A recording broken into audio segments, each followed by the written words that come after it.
Indeks harga saham gabungan atau IHSG kembali menghadapi tekanan dan dinilai masih kesulitan memasuki fase bullish.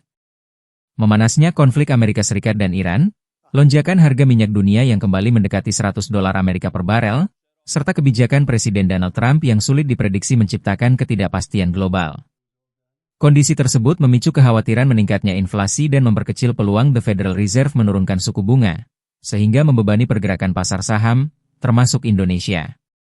Di sisi lain, pelemahan rupiah yang kembali mendekati Rp18.000 per dolar Amerika dan derasnya aksi jual investor asing semakin menambah tekanan terhadap IHSG. Secara teknikal, indeks juga belum mampu menembus level resistance 6.377 sehingga peluang koreksi masih terbuka.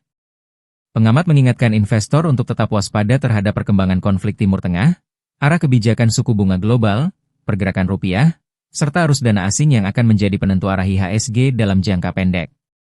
Perdana Menteri Malaysia Anwar Ibrahim menegaskan Malaysia tidak akan terintimidasi untuk mengubah kebijakan yang telah berlaku selama beberapa dekade menolak masuk warga Israel.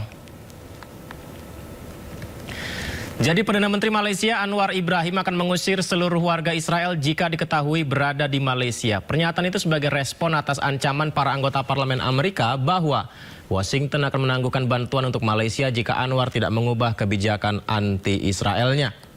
Tapi menurut Anwar, Malaysia sama sekali tidak melanggar hukum internasional apapun, hanya karena punya kebijakan seperti itu.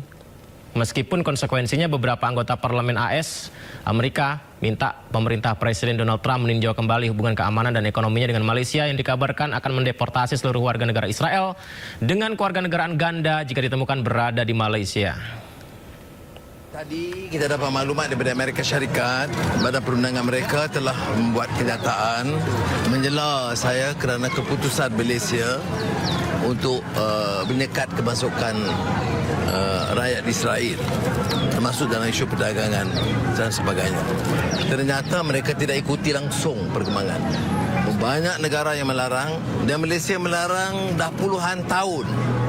Jadi mereka gunakan kesempatan sekarang untuk mengugut saya dan Malaysia dan memohon supaya kerajaan Amerika mengambil tindakan.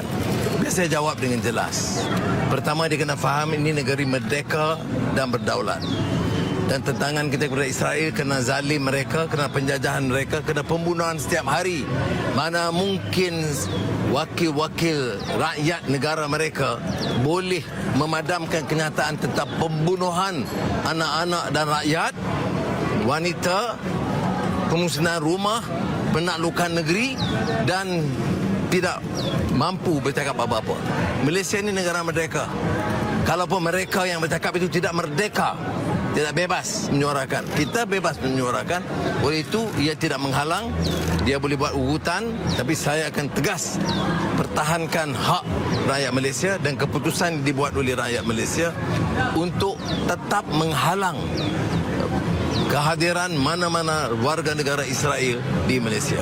Untuk membahasnya sudah bergabung bersama kami melalui sambungan Zoom dari Malaysia langsung ya, pengamat hubungan internasional dari University Sultan Zainal Abidin Malaysia, Profesor Suyatno Ladiki.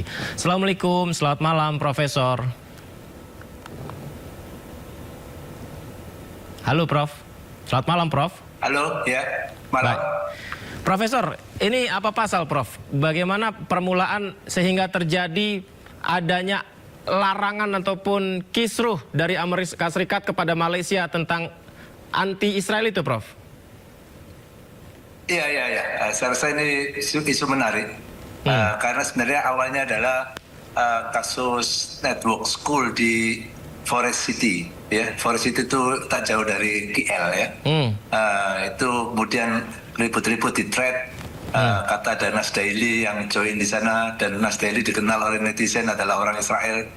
Kemudian rame-rame menjadi viral ya, ada orang Israel masuk Malaysia. Kemudian jadi isunya sebenarnya dari netizen. Kononnya ada orang Israel yang masuk. Kemudian Perdana Menteri Anwar Ibrahim ini kan sekarang mengalami proses persiapan untuk pemilu ya di tahun depan. Jadi sekarang ini memang agak panas politik di Malaysia. Jadi tentu saja ini akan dipersoalkan bagi lawan-lawan politik, apakah Anwar masih setia dengan kebijakan politik luar negeri yang ada. Rupanya Anwar Ibrahim masih tegas menyatakan bahwa kalau mengikut foreign policy Malaysia itu memang tidak mengakui Israel dan tidak boleh ada orang Israel masuk Malaysia. Tegas. Tidak mengakui dan tidak ini, boleh orang Israel masuk Malaysia. Ya, betul. Apa saja Itu sebenarnya kebijakan lama. makna dan isi dari kebijakan luar negeri dari Malaysia yang bertentangan ketika Israel menuju ke Malaysia, Prof? Iya, karena memang foreign policy dan kebijakan atau undang-undang imigrasi Malaysia menyatakan orang Israel tidak masuk. Jadi itu tegas karena tidak mengakui Israel. Apakah terjadi pergolakan di sana, Prof? Mengingat sekarang juga banyak berkembang di media sosial dan juga ada pergeseran perkembangan budaya, dinamika mungkin, Prof? Tentu, karena ini adalah menjelang pemilu di Malaysia, pilihan raya di Malaysia tahun depan ya. Apalagi sekarang dimulai dari pilihan raya atau pemilu di tingkat provinsi atau state, mulai dari Johor, kemudian minggu depan di Negeri Sembilan, dan Malaka. Nah, ini menjadi satu pemanasan bagi kekuatan aliansi Anwar. Tentu lawan politiknya akan mencoba untuk menarik kembali isu-isu yang sekiranya bisa melemahkan posisi Anwar. Ini adalah hal biasa. Tetapi yang jelas pemerintah dalam hal ini tegas menyatakan masih mengikut undang-undang bahwa tidak mengakui Israel dan tidak boleh ada orang Israel masuk Malaysia. Apakah ada yang kontra, Prof, tentang aturan itu di Malaysia, Prof? Setakat ini tidak, tetapi justru mempertanyakan apakah Anwar itu betul-betul konsisten. Setakat ini tidak ada. Bicara soal ancaman dari Amerika Serikat, ini juga sudah masuk di parlemen di sana, informasi untuk pertimbangan tentang kebijakan ekonomi, perdagangan Amerika Serikat, hubungan dengan Malaysia, begitu. Apakah dari pemerintah Malaysia memahami konsekuensinya ketika menyatakan hal itu, Prof? Ini yang menarik ya. Jadi ketika Anwar diancam, ini justru memberikan reaksi yang spontan dan begitu tegas untuk tidak takut dengan ancaman tersebut. 8 ahli Kongres kan menyatakan untuk mempersoalkan bila perlu memutus hubungan dengan Malaysia. Tetapi Malaysia tetap tegas ya. 8 orang bahkan ada kegiatan kerjasama dalam waktu dekat ini oleh Amerika dibatalkan. Dan Amerika juga mengancam investasi di Malaysia pun ditarik. Tetapi Anwar menyatakan apa yang dilakukan tidak menyalahi hukum internasional. Dan apa yang dilakukan dengan menolak orang Israel masuk Malaysia adalah kebijakan yang lama dilakukan oleh Malaysia. Dan itu kedaulatan Malaysia. Mengapa harus tunduk dengan Amerika? Ini yang menarik. Jadi konsistensi Anwar memang sangat jelas dan tegas.